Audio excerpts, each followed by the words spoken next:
Hey guys, I wanted to just give you a little tutorial on how to use the logic template that I have set up for clicks and loops. So first thing, when you open it, you're going to want to press the number 2 because that's the screen set I have set up for just a regular MacBook Pro 15-inch screen. So it's going to basically show you the main window view. It's going to have a transport up here, and then it's going to have something down here, which are the controls that I've kind of customized for Logic that will give you control over the click volume, soloing, the reference track, and a few other things which I'll explain. So you press 2, it's going to get you to this screen set. And so the tracks that I've added, so we have click, which is basically the up and down click, and it's in a folder. So if I open this folder up, it's going to show you the 2 channel strips that are within that folder, but you don't really have to worry about it. And I basically set that up so you wouldn't have to go to it, but that you can just stretch out here the click with the folder, so it makes it easier. Here's the count off. Again, that's actually a single channel strip, but I did put that in a folder as well, again, so it's easier to stretch that out and work with it.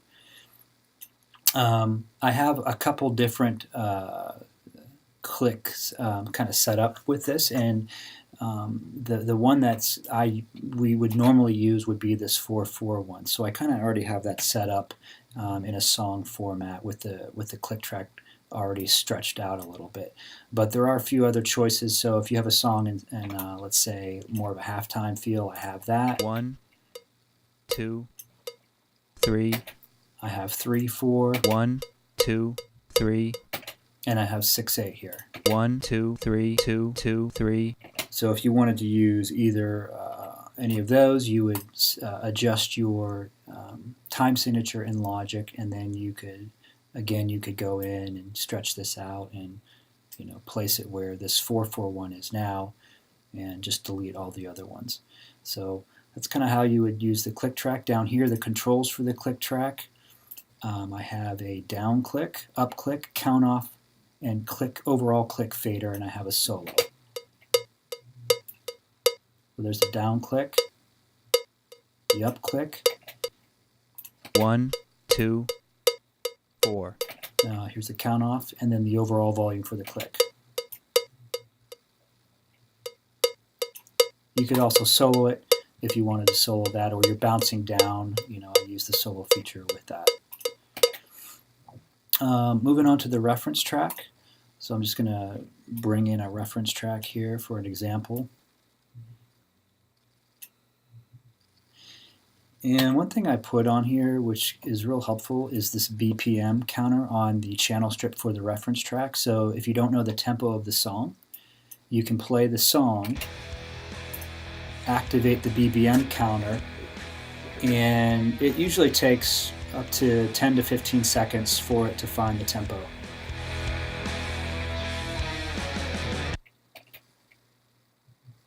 Cool, so 79 BPM. I already have that set up here because I just did this. And this reference track already has the correct edit to it with the 2 measures ahead of time, so I can just snap that right in there. Other ones you'll probably have to edit or slide around a little bit, but this one's 3, done. 4.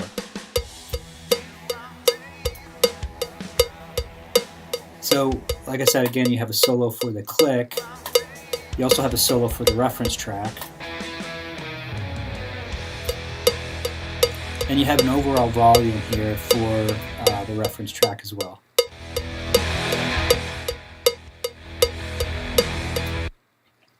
Alright, so I have my reference track brought in. I have it snapped to the tempo. I have the correct tempo.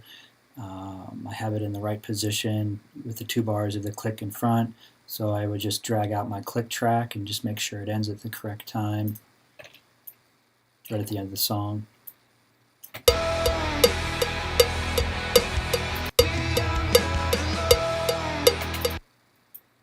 Just put that little edit in there. And yeah, and then I would create my loops, and when I'm ready to bounce down to create the Ableton scene or song so that it can be used for the weekends, I would, again, I start with my click track and make sure I have my my cycle range up here correct. So having it start 2 measures before and just ending somewhere, after the song's over. And I would probably start with the click. I would solo the click. I would bounce down the downbeat. And I do this all offline. I do the upbeat, so on and so forth. Make sure just your volumes are all the way up here. Then I could go in and I could do the reference track. Bounce that. Again, doing that offline bounce. And then I can go in and do I usually save the count off maybe for last. That way I can just set this to 2 measures. 3, Solo that. 3, 4. 1, 2. All right, so lastly, I wanted to just show you a couple other things I have set up here in these buttons and faders that you may or may not want to use. So I already showed you that you have control over the volume of your reference track, soloing, and same for your click track. Okay. With your reference track, I also have a couple other things. So the first thing here, I have these 2 buttons. This button here controls on and off of your reference track. And basically it takes it from full volume to no volume. So it just turns it all the way on to unity gain or turns it all the way off to 0. So you can use that for easy access if you need to. I also have a level button here.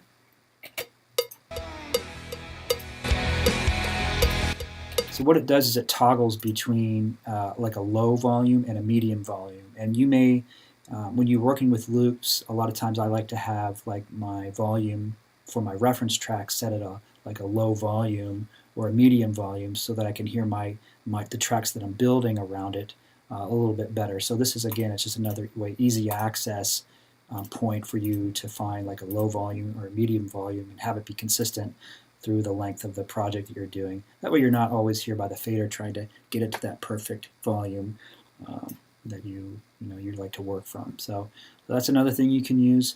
Lastly, I have a channel EQ on the reference track that has a slider here which will control the band pass EQ of your reference track.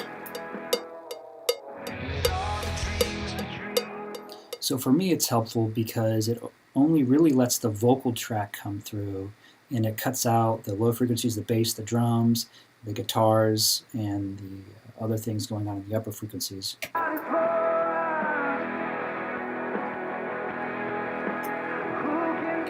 So I kind of set it kind of around there to taste, and it'll allow me, again, to hear the loops that I'm creating to come through, but also keep me kind of on point with where I'm at in the song. All right, so lastly here, I wanted to show you this input channel strip. So this might be the thing you don't use at all, so maybe you just want to delete it, but I wanted to at least show you what it does. What I use the input channel strip for is I have another computer that has my iTunes library on it, and a lot of times I want to use some reference track from another tune so I can be able to listen to it in this session. So sometimes I'm not using this for loops. Maybe I'm using like writing a song, or maybe I'm creating some kind of composition, and I want to just use a reference track for hearing the sonic quality of it or for loudness.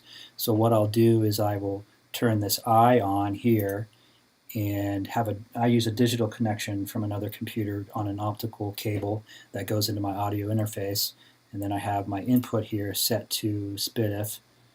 So again, I turn on input here, and what I'm going to do to use input is I'm going to press this OPT, which stands for optical button, and now when I play something from my iTunes library on this other computer, it's going to come into the computer. And so I have the same kind of capabilities, solo, on and off, level, volume. The only thing I don't have set up here is the band pass. Carry us.